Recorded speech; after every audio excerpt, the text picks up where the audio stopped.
Hello, my name is Patrycja Rozwora and you're listening to Kitchen Conversations. This podcast aims to open up the mysterious and vague Eastern Bloc to a broader audience.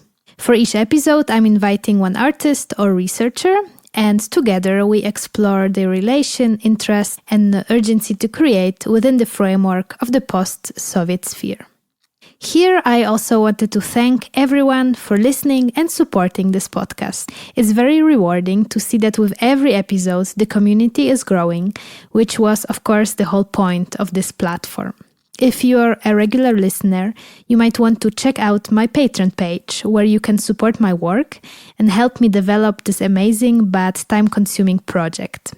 You can do that on patreon.com/kitchenconversations.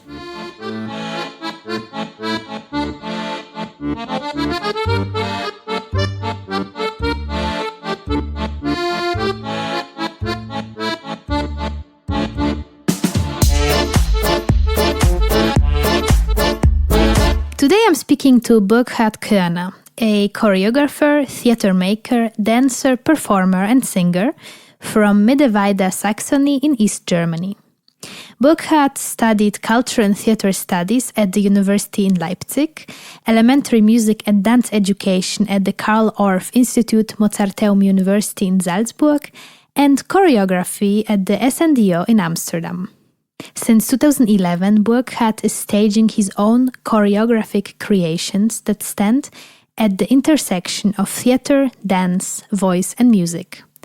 In his latest work, he examines questions of the individual within the collective and looks for ways to translate memories into different forms. During our conversation, we took the time to speak in detail about a performance piece he created together with Rika, Weniger and Voelker, titled Wie macht man gute Kunst für Ostdeutsche?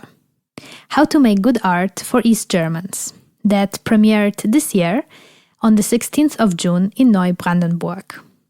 I am very warmly inviting you for this 1-hour journey into the history of East Germany and the memories and experiences of the nach Wende generation.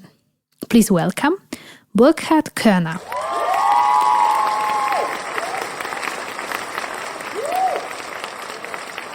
Welcome, Burkhard, to Kitchen Conversations. Thank you. Yesterday we met in a cafe in Berlin. You're now visiting. And we started talking about recent work you did with 2 other people. And it's just fresh. You just finished a little tour in East Germany. So we thought, why not recording something and sharing it with people. So thank you so much for coming to my house. Thank you so much for the invitation. Yeah. And how are you doing today? Very well. Enjoying also Berlin in the really nice autumn period with all the leaves that are very colorful now. So it's a nice time to be here. For sure, definitely. We're gonna speak today mostly about your work Wie macht man gute Kunst für Ostdeutsche? How to make good art for East Germans. You created the piece together with Rika, Weniger and Voelker.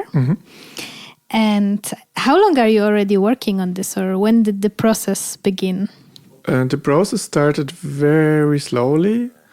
It started actually with Noah and Rika being part of the Internationales Forum, International Forum, which is like an exchange program for young theater makers and actors. And it's part of Berlin Festival, Theatertreffen, where all the pieces are shown, all the new theater pieces. And there's always this scholarship program for half of it is German speaking, and half of it is non-German speaking. In 2018, Rika and Noah were both part of this program, and there was an introduction round where everyone was introducing with a performance or something. And Rika was introducing herself. So I always heard she was speaking in German first. And then people said, you need to talk in English. And she was like, okay. And she introduced herself with her struggle being East German or with East Germany. I come from East Germany and I'm struggling with it. And this sentence was really, really interesting to Noah. And at some point he came to her and said, look, do you know people who work about this topic, or are people busy, with like this post-socialist reality, or is there other theater makers who make pieces about it? And then she said, not that I know of. And then he said, look, if you ever want to make a piece, here is my contact, and maybe we can do something together. And Noah is not German nor East German, right? Noah Exactly. He is American. He was born in 1990 in Texas, in Austin, Texas, and he grew up there. But what is always interesting, that his first trip to Europe was not going to Paris or Amsterdam, but his first trip to Europe was with school. They went to East Berlin, Dresden, Krakow, Warsaw, Budapest. So did like the Eastern tour, let's say. And I think he was very impressed being 18 and seeing a different reality, different, also like the similarities of post-socialist architecture, also like, tramway systems, or like he was really having a very strong impression from the trip. And he was always interested in this post-socialist reality. Yeah, that there was another system existing at some point. He always tells us he was born kind of at the end of history, as Fukuyama, I think, says. He always learned there was this weird other system going on, but in the end we won because everything was gray over there and people wanted Coca-Cola and jeans, and now luckily they got it, and this weird part of history is over and didn't work out. And then he was like, wait, but actually, and then he started to question this narrative, and also I think he was very starting to question the American narrative a lot. I mean, he comes from like a middle-class family and everything, I think he started to question the way of living and how different things are working out in Europe, and how different things were in Eastern, in let's say, in the times. How can we name this now? Now we're like busy with like. It's always the thing, yeah. The names are quite problematic. Was Soviet pact? I don't know, but let's say how things looked like over here before. Behind the wall. Behind the wall, I think that's probably. And before we start kind of understanding how you came into the picture and what was your background and how you kind of joined the two, just for those who have no idea what we are speaking here about and never heard about your performance, if you meet someone like this, how do you describe the piece? What is this the theater piece or the performance about, shortly? Shortly, it's a project, it's a theater performance that wants to open up the discourse about an East German identity. So this project wants to open a discourse about the last 30 years and about the experiences that, of course, were very, very different. The experiences, especially in the 90s and onwards, and to start a discourse within the East German community or the East German society. I mean, it might sound a bit like strange and virtual, but let's say start a discourse with people who had similar experiences in the last 30 years and start a discourse between the generations. I think that's the aim of the project. And it's a theater performance of 90 minutes. So how to make good art for East Germans, a theater evening. And the subtitle is 30 attempts to work through the processing of East German history, let's say. In German it would be 30 Versuche, sich an der Aufarbeitung abzuarbeiten. It is like kind of, it's two words which are used. Yeah, it's like Aufarbeitung, which means like to open up something and to really go into, like really to dig into history.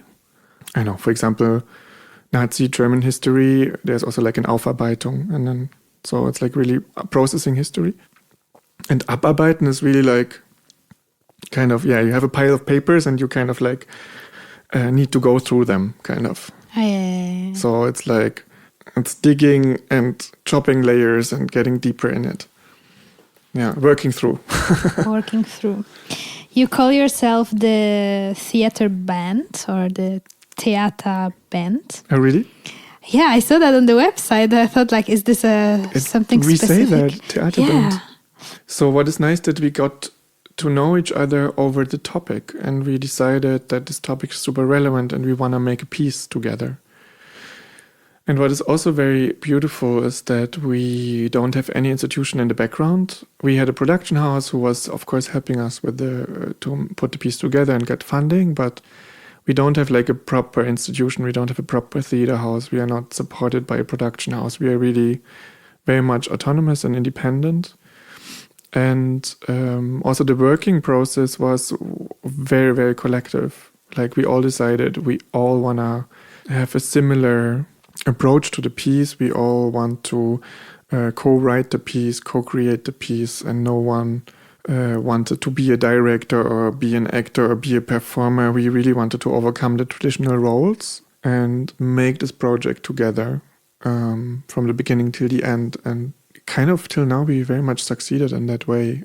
And this is also very uncommon if you talk to normal theaters, traditional German theaters. They are like, but she's an actress, but you are a director or you are the choreographer. How can you be on stage? So you try to kind of blur the lines. Exactly, because it's not very often that an actress becomes a theater maker or a choreographer is performing. It's like, at least that's the reactions we got. And we are very happy because like institutional theater in Germany is very strong and very big, and it's very hard to work next to that. I don't have so much experience in Germany, but like that's the picture I have. The independent theater scene is like really hard to, get funding or have structures or institutions. So we are very happy also we could manage that. I would say even like open a very new circuit. So we are not performing in traditional theaters. We perform deliberately in smaller towns, and then we don't go to the local theater, but we go to social cultural centers, to neighborhood communities, to sport halls. We went to a church lately. So according to what the local community wants to provide, or what the local association or the local community is that invites us or is the host, then according to that we are in a different space, of course. But for us, it was very important to go to these non-theatrical spaces, to these non-artist spaces, to come together with people through the topic and not through like, it's going to be really interesting art and you should watch it. Because there is in East Germany, I feel there's a threshold, an insecurity to go to see theater. Like it's not easy in the regions to, like outside of Berlin is sometimes very hard to get audiences, I think. I mean, like maybe in the bigger cities is still good, but in smaller cities, you see also the theaters are very much needing to provide a program that is funny, that is very light, that is of course a bit educational. They are not doing a lot of experimentation. So there's very few places where you have like brave directors, or they kind of need to cater their audiences that buy like the year card, and that they're like they buy the membership to the theater or whatever. So like Abo-Publikum, you say in German. I don't know how to translate, but like the subscribers, subscriptions, public, so, and then it's often very hard to see. I mean, me now not living in Germany anymore, but I feel like experimentation or working with theater and trying out different things will not happen so much in like smaller towns, because people are scared that it's not going to be funny, or people will not come anymore, it's too political, or so we want a different audience, and we want to open up to people. We don't want to cater anyone. We want to do what we really stand for, and then what we really want to invite people who are not used to go to the theater to come in a conversation, or to see this piece first as a proposal to enter the topic and the discourse, and not to entertain anyone. Of course, you're going to be entertained watching it, but we really want to open up a discussion with that. Yeah. And I think you definitely succeeded from what you were telling me, and from what I saw a little bit on a video you sent me. Yeah, you had quite a big audience every time, or like there was people coming and also taking part in the discussion afterwards. They really wanted to tell their opinions. And I'm wondering, since I know that you have a background in performance and also yes, choreograph more. Exactly, definitely. And you were based or like you were studying in Amsterdam, so similar to me. That's how we know each other. So yeah, you have this let's say Western ways of making art, and similar to Noah. I don't know so much of Rika, but speaking from my experience, we are taught to like first make art for ourselves and for other artists, and it's quite a closed community. And suddenly you bring an art piece to people who, as you said, not necessarily are so confronted with art or don't really go to theater. And how do you kind of combine these two words? And if you had to make compromises, or it just came naturally? It's a very nice question. And it touches a lot of points because it's funny. And this is, I don't know, I find this very interesting. In a way, I feel the way how I learned to make art, like by creating a concept and then starting a practice, and from this practice we develop it into a piece. And so there is a certain methodology maybe behind, which is super interesting, and I really loved it, and I still love to see this kind of pieces.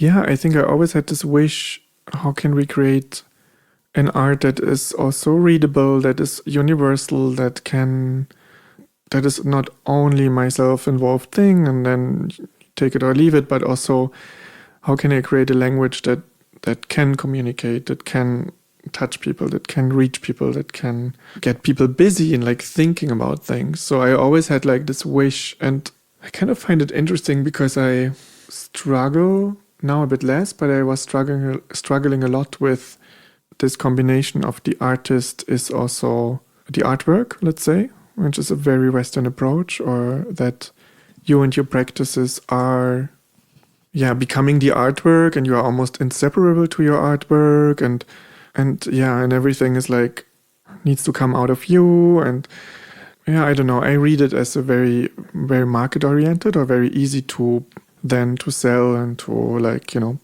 branding. Let's call it branding. Yeah. And then it's clear that such and such person is busy with 1, 2, 3, and such person this, and I feel this project we are working now on, it opened up a very different trajectory. And I was talking yesterday and said I kind of fucked up my career because I didn't follow after graduation from school. I was very much not knowing what to do because my practice wasn't, I felt like not having the practice ready for the market, or I don't know, I felt like, but I'm interested in many things and not only one thing, and didn't go out there and was selling myself immediately. And I feel the moment this project came towards me and I got part of the project, I felt like, wow, we are starting to work from a topic that is like really, really touching all of us. And I felt an energy coming in that I never had before. I was like, wow, I have the energy to work on this project for the next 5 years, which is really, really, and I don't know, it's really special, I think, as an artist to feel that, or like to feel, wow, this is like really, I see something on the long run and on the long term, which is also very uncommon because in choreography, you have 4 weeks of rehearsal, you do your project, and then you move on to the next one, or very, very tight production terms. And I'm always interested in long processes, and really getting pregnant with the work before you create one. That's a nice term. That's a very German expression, of course, getting pregnant. And I really believe in very long processes sometimes. And I find it so interesting because this project was also how we applied for funding. It was way more telling. I mean, I was no one in Germany, no one knew me, and no one knew the school I came from because we didn't apply for art funds, but for a fund who was like busy with the processing of history, of East German history. We applied for the Green Party Fund. We applied for Democracy Fund. So very different funds where we needed to describe the topic and what we want to do with it and why we think that's relevant to us. And this was such a nice experience to me because it was, again, around the topic and not around me. So I didn't need to defend me or justify my artistic choices or life choices, but we could like full on go to the topic and skip if we are like amazing artists or not, and if we are good enough for that. And I was really, really happy with this. And getting in touch with people, with journalists, with medias, with people who are initiatives who think along our interests through the topic, through the content, and not through art institutions or with whom I worked or an artist network and something. So, and this is interesting because it also relates to maybe how I always understood art. And this is funny because this links to my family background, being the son of a Protestant minister or reverend, I don't know how you say, where I always felt, the artist is also the one, and it might also be even a GDR heritage, East German heritage, that I always felt, the artist is the one who also, is outside and inside of society and can look up on what is happening in society and then formulate or find an expression or propose something to maybe provoke or sometimes put the finger in the wound or push in a creative or, maybe emotional or sensual or whatever way, but to create something to stimulate a discourse. And that's always how I think at the end saw the role of the artist, as the one who's kind of like, I think you call it sometimes trickster in theater language or something, like the one who's like inside and outside, the one who looks at things, but who's also part of things, but who also has the ability to look from the outside and can create something or respond to developments. And this is fundamentally different to how I experienced the art market in the Western Europe, where, of course, be critical, but because it's such a homogenic art market, because like the art circuit is kind of like, as you say, like we do art for other artists and we don't have many people from the outside who come and see our things. And it's really nice and it's a safe haven, but I feel I'm working in a very different level now, reaching out to communities and bringing the topic in first, and then through the theater piece and through how we express or the form we found with this theater piece to stimulate the discourse. I find this super exciting. You mentioned very briefly your family. Yes. And I would like to stop there, and if you are willing to tell us a little bit more about your family and therefore also where you come from and how you found your way to this work also, and what it means for you identity-wise and so on. Exactly. Yeah, it's that's a whole other podcast. No, it's good to keep it brief there. Like I was born in a small town close to Chemnitz, Mittweida, 14,000 inhabitants. In Saxony, south of Saxony, 2 hours south of Berlin, basically. And my father was, between 1972 and 2001, he was like for 30 years the local Protestant minister and leading the church there, and very engaged, of course, because both my parents are very politically engaged and always were, offering a lot of opportunities for people to, to help, for people to, especially in GDR times, to open up spaces to talk, to express. My father always brought in also books, films, music, also like cultural input. They were pretty much like also opening spaces, which is very interesting, I think, to hear about that Protestant church in East Germany was really opening up a lot of like kind of a second reality or like an alternative reality. LGBT communities were starting within Protestant church. Environmentalist movement started within church. Of course, the whole peace movement started within the Protestant church.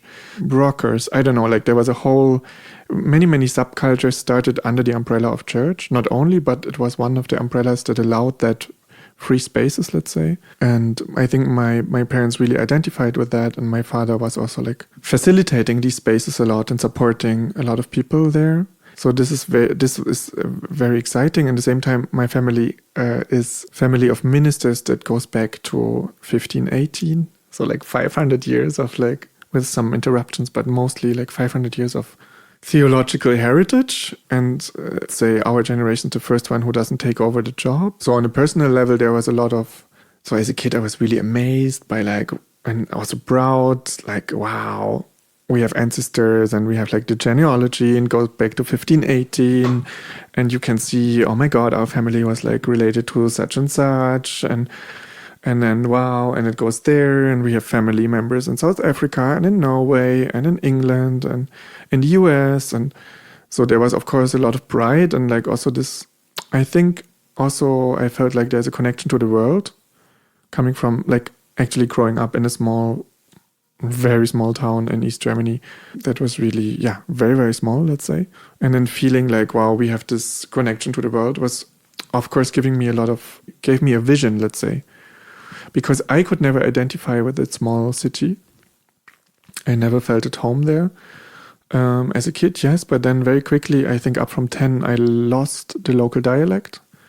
And I was deliberately speaking High German because I think I couldn't identify with the place and with the people. And I kind of was very much longing also to be somewhere else, to be in West Germany, to be with the cool families or with other people, or to be with my cousins. I don't know.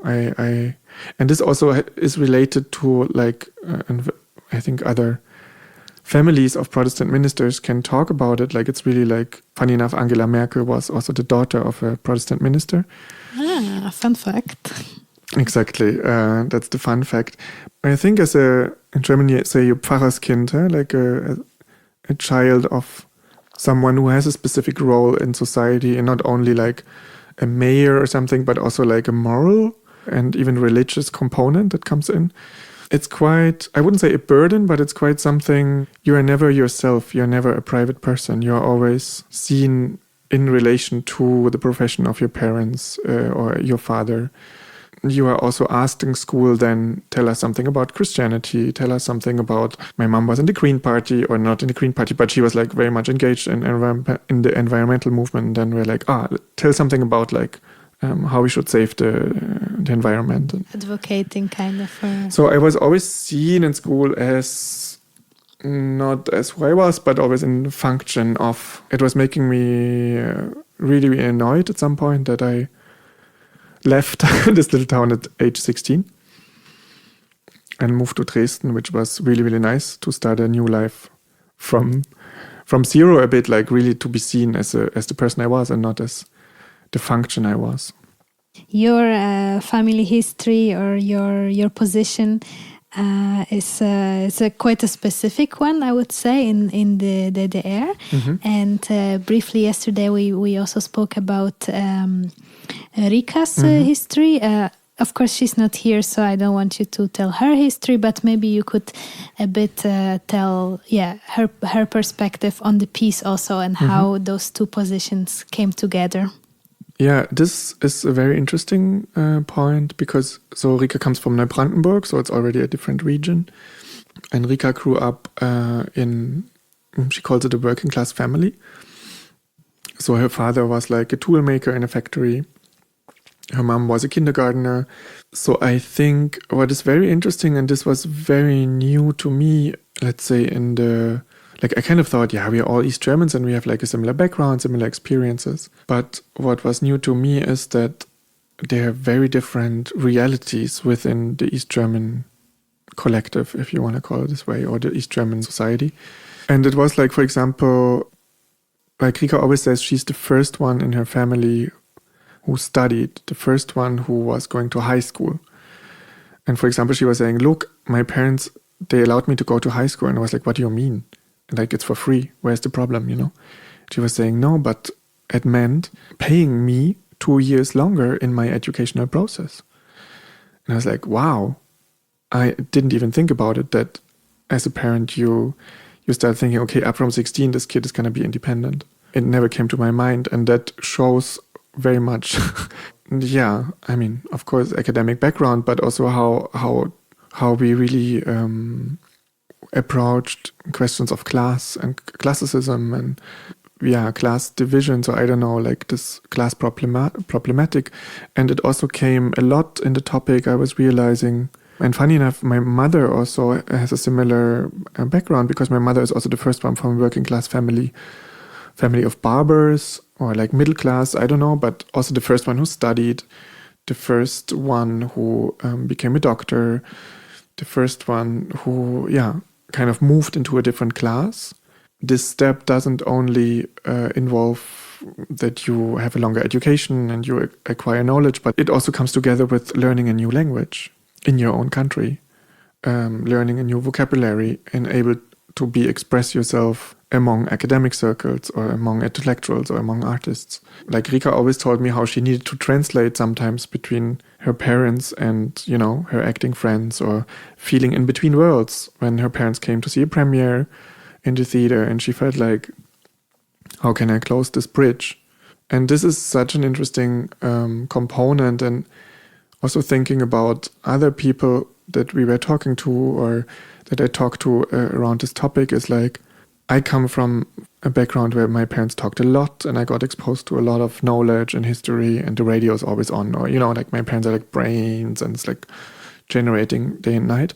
And then understanding, well, if you have parents who don't talk so much or have experienced a lot of traumatic experience in the beginning of the 90s, who lost their jobs, who had to go in like reinsertion, or I say like programs. It was called ABM, like kind of like, in between programs, you lost your job in the factory, and then you go in a retraining program, but often was only for a year, or you totally went like really down with your qualification that you had before. And so there was very, very loads of ruptures, loads of traumatic experiences. And what I find so interesting, that who has the ability to talk, who has the words, who has the knowledge, who has the vocabulary to talk.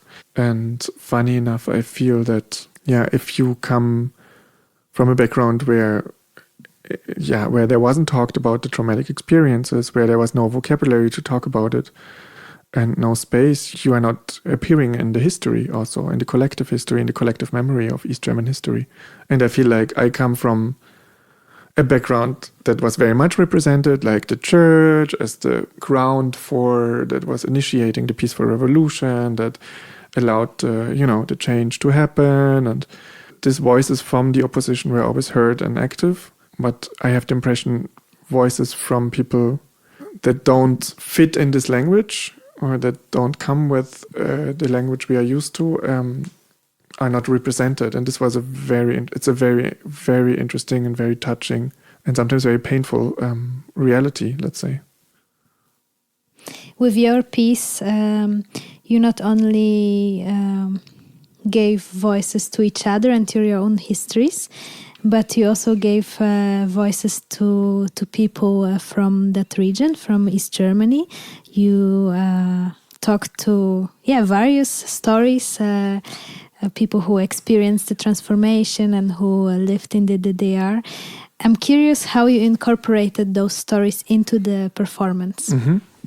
Yeah, maybe it's nice to also talk a bit how this, because it's like a pre-project, was like the research phase of our piece. When the three of us met and we kind of felt, wow, there's so much going on, especially after the events in 2018 in Chemnitz.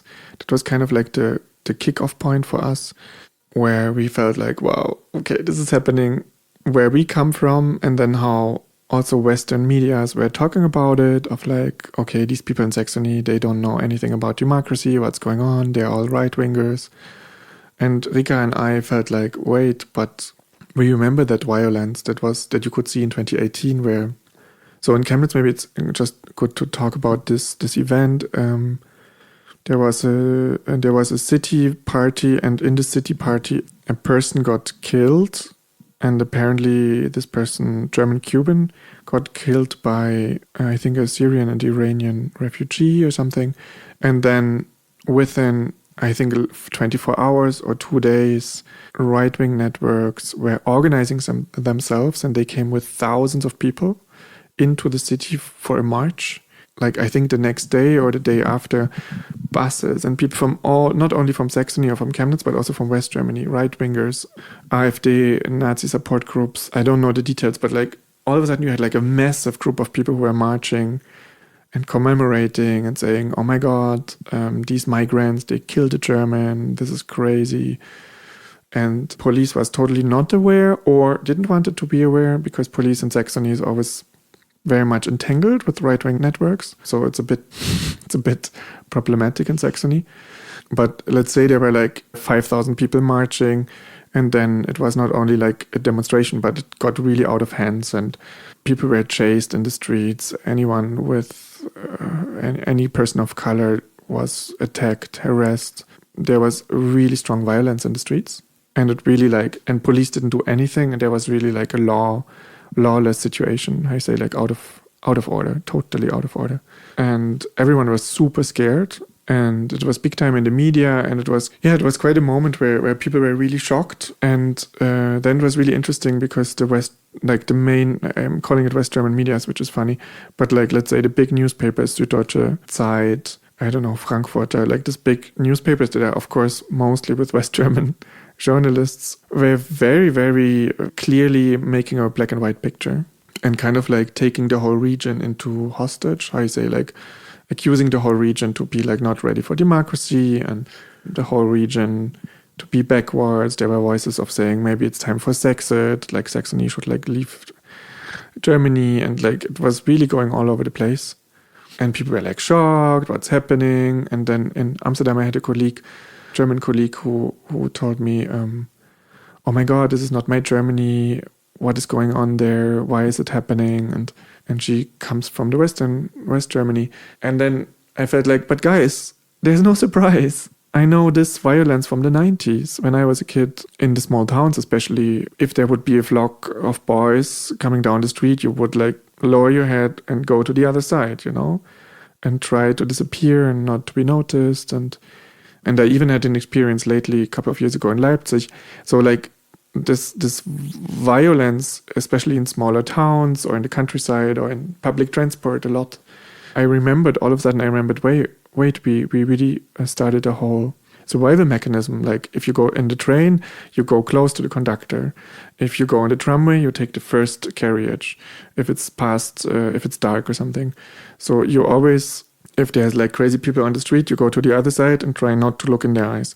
So this kind of survival mechanisms, and I totally forgot them since I moved to Western Europe or since I lived there, which I'm very happy because I feel more relaxed in this way. But digging into the project and like seeing this violence again, or like opening up, reconnecting to the violence that we experienced as kids in the countryside and in smaller towns, was very massive. Like Rika also always tells me that at the lake in Neubrandenburg, the Nazis came in big flocks and destroyed like high school parties, and I think there was even a person killed once. I mean, really, there a lot of violence, which is related to the 90s and this crazy non-orientation. There was no authorities, no hierarchies, no one knew what to do. Everyone was super lost. Parents were super lost, so the kids just went like on their own and went crazy in a way because there was no one telling them what to do. So there was a lot of freedom, but there was a lot of fear and desperation also. Your story really, also gave me a lot to think about Poland as well, and the survival mechanisms in the public transport and so on, and how I forgot about them living in Amsterdam, and how I kind of am reconnecting to them living here, you know. But anyway, we were speaking about the people you interviewed. Exactly. So I think the event in 2018, and then also Rika says this a lot, like all of a sudden the map was like shown, look, all these people, they vote for AfD, for the populist party. Like all of a sudden we saw a lot of maps in the newspaper again that was showing, there is an East Germany that isn't ready for democracy and the West Germany that, you know, is fine. So there was a lot of, I don't know, we felt like in 2018 there was a lot of Western medias telling how East Germany functions or how East Germany doesn't function or how East Germany, I don't know. And I think this outside perspectives and this Zuschreibungen, prescriptions, I don't know if this is a good one, but like, I don't know, we felt very much objectified and we're feeling like... By the West Germans. We couldn't identify with the articles, we couldn't identify with how it was written about East Germany.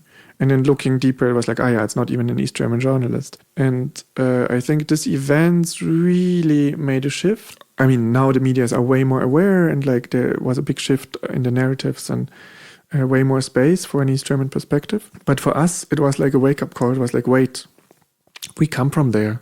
We know the story. We share these experiences of violence, and it's way more complex.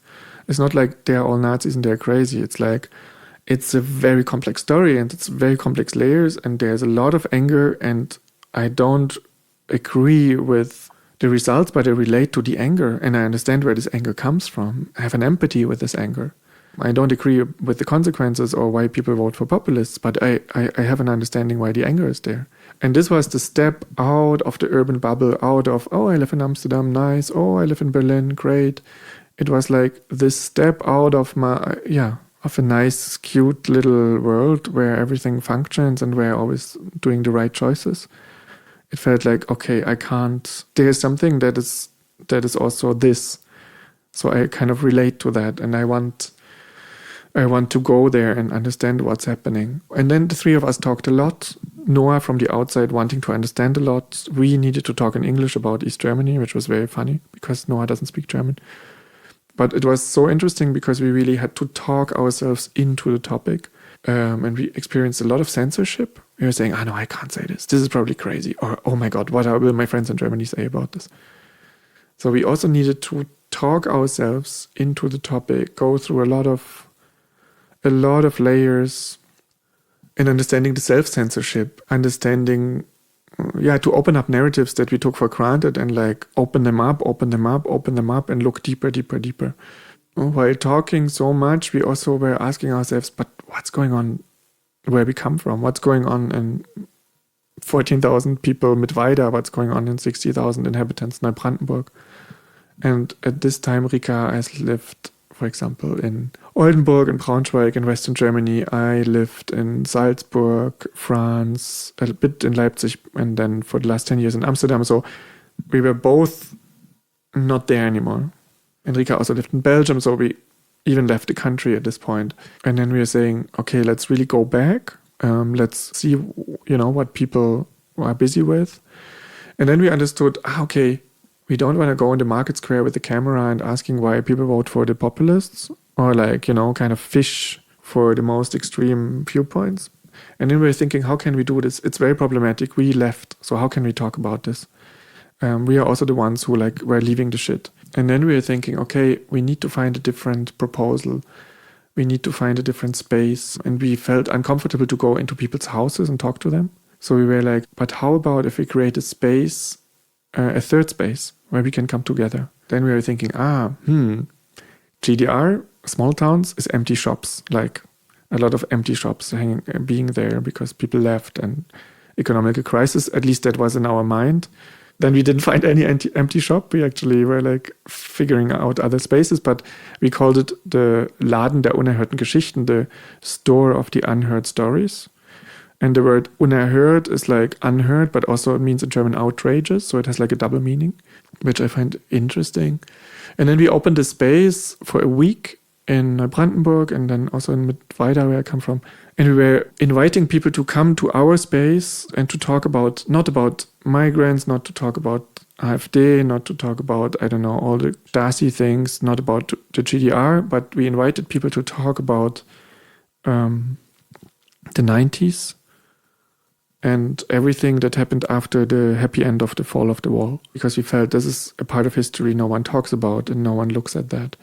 And then we had really, really interesting conversations, very different groups. We even had a workshop in a school. We talked to students in the university. We, of course, talked to loads of older people. There were also friends coming, family.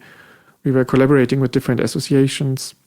We talked even to Americans who live now in these cities. So we had very different perspectives from very different angles. Each perspective was making it more complex, of course, and more rich. And then we were left, after that 2 intense weeks, we were left with loads of hours, 60 hours of material.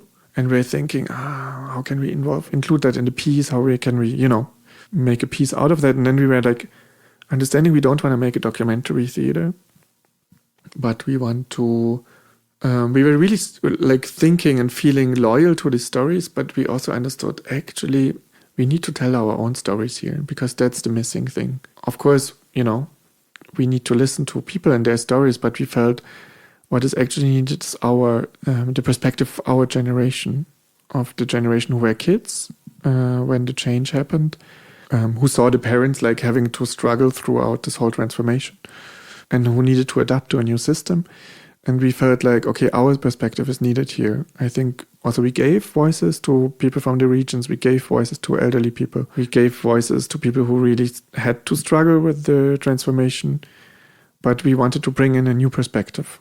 And then the whole piece now is really much focused. So we did a writing workshop, the three of us, and we're creating loads of texts. And the piece is really based upon our own stories, our own texts, our own experiences. And funny enough, I think it opens up way more than, or it brings in a very different experience than just like showcasing specific people or like including their voices. So the stories of the people can be seen as research material or as a kind of background for sparkling your own stories. Absolutely. And I would say absolutely as a background for our own stories, because each story is still present on stage, but on an emotional level, or because we understood, we really want to work about this shame that we have as East Germans.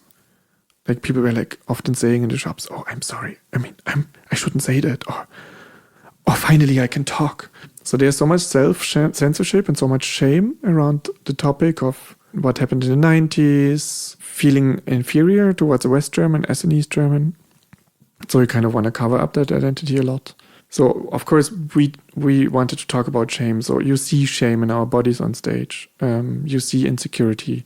You see anger, and you see the impossibility to deal with the trauma or wanting to deal with the trauma. But it came back not in words, but in emotions, in ambiences, in how the piece looks like and how the piece feels at this point. I would like to now speak about the talks you have after the performance. Mm-hmm. So I feel that it's also part of the work, then the conversation afterwards. Yeah. Because you said like you have it every time, right? Every time after the... Exactly. The performance, you open it up to the audience. And from what you told me, there's quite some emotions coming up. People want to say their opinions, and there's also certain people who speak more than the others. Yeah, let's talk about that. How do you usually open those conversations? It's quite something. And sometimes I'm even thinking, like kind of course, the artwork is already there. So ideally, you want to let the artwork resonate, and then people decide themselves how do they deal with that, or if they want to open up, or if they want to get busy with something. That's how I would normally do it. But somehow in the end of the piece, there's applause, and kind of immediately we say like, wow, thank you so much for coming. A lot of things have happened in the last 90 minutes, and it's probably quite an emotional roller coaster. But we would be so curious to hear a bit how you're feeling right now, or what's going on in your minds, or what have you experienced in the last 90 minutes and what came up with you? I think we make this choice to not do it on an individual level because we definitely want to stimulate collective talk, because the people who come are very heterogeneous, or like it's a very diverse audience now mostly. And we kind of want, as we sit there without a break, without going to the bar, without let's meet in 5 minutes, we kind of jump in immediately. Also because people are afraid to speak. So that's also very important, because 40 years of presence of security services and being surveyed and not being able to speak in public because it wasn't probably, you couldn't speak because of the state ideology, but then also being surveyed by your neighbor, family, friend, and not knowing who was part of security services and not, makes it very, very complex and very hard for people to speak in public. And often if people hear like, oh my God, it's a public talk, or I need to say something, or there's a microphone, people want to leave before. We had it one time in the earlier pre-showing of some earlier process that we allowed people to leave, and then people left, not because they didn't like the piece, but they were scared to talk. And we don't want that to happen. We don't want to give the opportunity for people to leave. We kind of want to see how do we deal with each other as this collective that came together to see this piece. What is coming up? What is coming up? Very diverse. Very diverse. I find it interesting in the last week. Often people start saying something that feels like as if they haven't seen the piece. So they say, well, it's great, but I think our kids are not busy anymore because they feel more as Europeans, and it's a nice evening, but I think, our kids are like not busy with that topic. Or other people say, wow, it was really nice, but somehow I wonder why you work about this project, because you were way too young to speak about the GDR. And it feels like people haven't seen the piece. Or people say, yeah, let's stop with these Eastern-Western stories. And it's so interesting. I feel like people go through emotionally. And of course, we are busy with this topic for the last 3 years, so it's a lot. We went through a lot of things also, and we don't expect from people to go through that in 90 minutes. But I feel, there's a lot of things happening on an emotional level. A lot of things are triggered. Many people are really, also feeling provoked, I guess, or feeling exposed to things they didn't want to look at anymore. So sometimes we need to direct that. And it's interesting because what is interesting is also to see that, like in the last performance now, we had like West German people sitting in the audience, and you kind of feel immediately that they cannot access the experience we talk about, or the subtleness of shame, or not saying yes to your identity, and then it's so interesting to see how they are talking, how they are often not having a problem to talk, how many people are also trying to harmonize. So there is a problem coming up. We talk about East German identity that is problematic for many people, because why do we talk about East German identity, which means we need to open up this whole GDR thing, which we don't want because we left it and we are now part of a bigger Germany and it's fine. And we are kind of like saying, no, we need to talk about this collective experiences we have, and this collective imprints, and this collective traumas, but also the collective socialization. And we have many people in the audience from younger generations, but also from older generations, from West Germans. They want to harmonize and they want to iron. They really want to iron the rimples, how you say. They really want to but it's maybe more a question of young generation and older generation. Or we should talk about the East and West thing. So we also experience a lot of avoidance in this audience talks. And then it's very interesting to see how there was a woman who was saying sometimes in the piece for her it was a lot of memories and traumas and experiences that she kind of almost forgot, and like she almost wasn't sure she can handle it. And she was thankful, but she was like she needed to process it a lot, let's say. There are people who say, wow, it's so nice that you come up with the topic in such a light-hearted or like in such a humorous way, and that we don't have to talk it in a very like heavy academic, complicated way, but you kind of bring in a lot of humor and self-irony, let's say. So there's very different reactions, but what I find the most exciting is how the audience interacts with each other. How there was a situation in the last performance where 3 West Germans were explaining each other how the piece functioned, which is interesting. But again, this piece is, and it's always interesting because you hear from the voice very quickly if this person has a shared experience or not. But this piece is for people with an East German experience who we really want these generations to talk to each other, because that's what's missing. And by the level of avoiding it, struggling to say, I don't want to, like there were a younger couple who were saying, we don't want to name ourselves East German. We come from the new states and not compared to the old states, which is West Germany. There's a lot of exit strategies not to be able to, not wanting to deal with the topic. And throughout the generations, what is interesting, if the audience that often stays 45 minutes or an hour, it's not like it's 10 minutes and then they leave, but loads of things are like opened up there, and people discuss so many things and sometimes talk for each other. There's like little discussions happening, sometimes fights. And this is very exciting. Very, very exciting. I feel like everyone agrees to the piece in a way, but often they can't agree with each other. It's interesting that a conversation starts and a conversation opens up and no one leaves kind of unchanged, or no one leaves that piece without being affected. And often people think about it for days or write me emails later. So you feel like it's stirring up a lot. And we are really, really happy about that, because that's what we wanted to do with that project. When are you performing it again? That's a very good question. We have only one date. I hope it's confirmed. 1st of May in Schneeberg im Erzgebirge, which is like the Ore mountain close to the Czech border, let's say, in a small town there. And that's the only date for now. Soon we will start working on new dates. And so again, this piece is mostly for small town communities. But of course, we would like to show it also I would like to show it in Berlin to an audience that I think not in a typical theater venue. I think it should be like kind of a space that is maybe related to East German experiences, even though it's hard to find that in Berlin.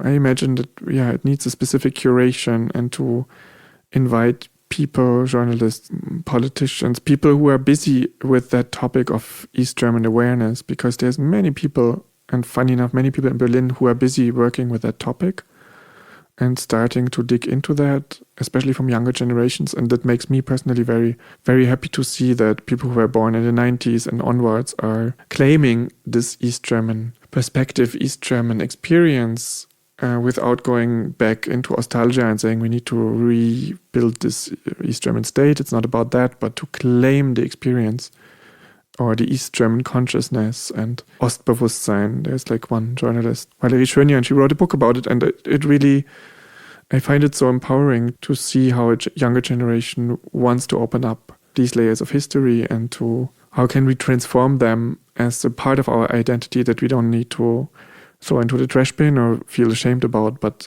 understand it as one part of our identity that has imprinted us and made,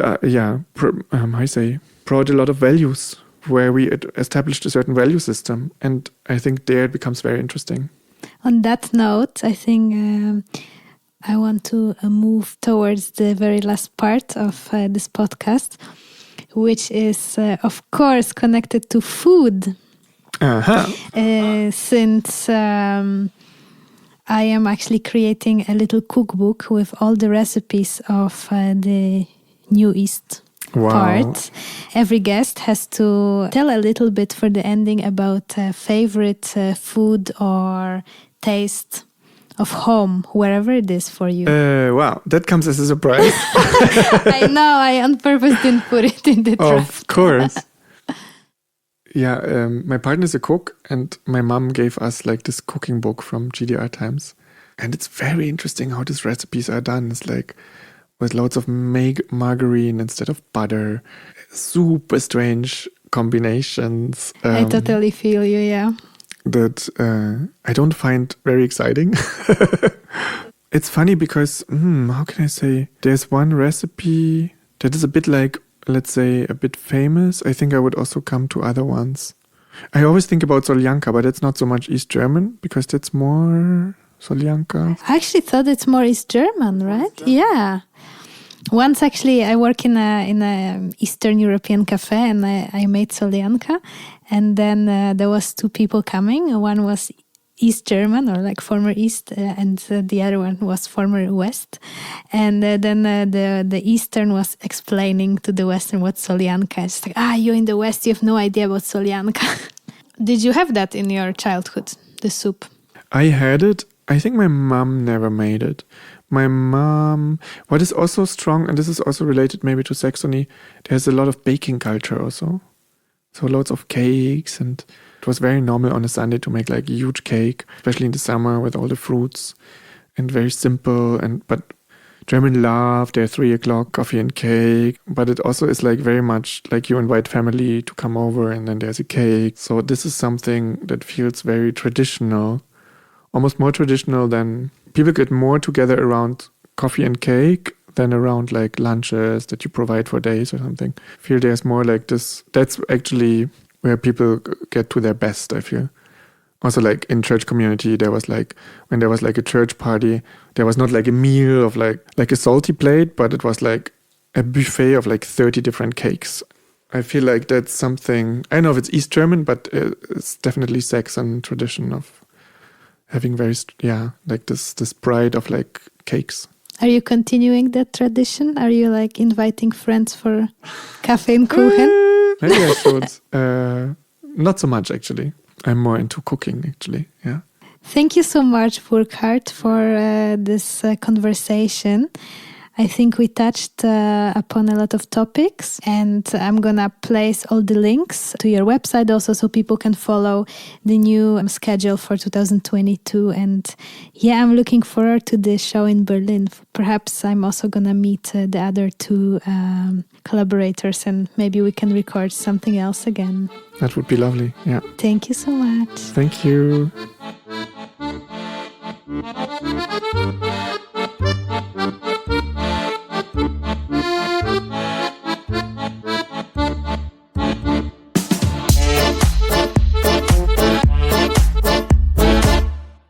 This was it for today. Thank you for reaching till the end of this episode. I will see you next time with another great artist and speaker. And as mentioned at the beginning, you can support this podcast via Patreon on patreon.com/kitchenconversations, or alternatively, you can also help me develop this platform by making a one-time donation, following my Instagram account, or leaving a comment on one of the podcast players. All of the needed links are placed in the show notes of this episode. Take good care. Until next time.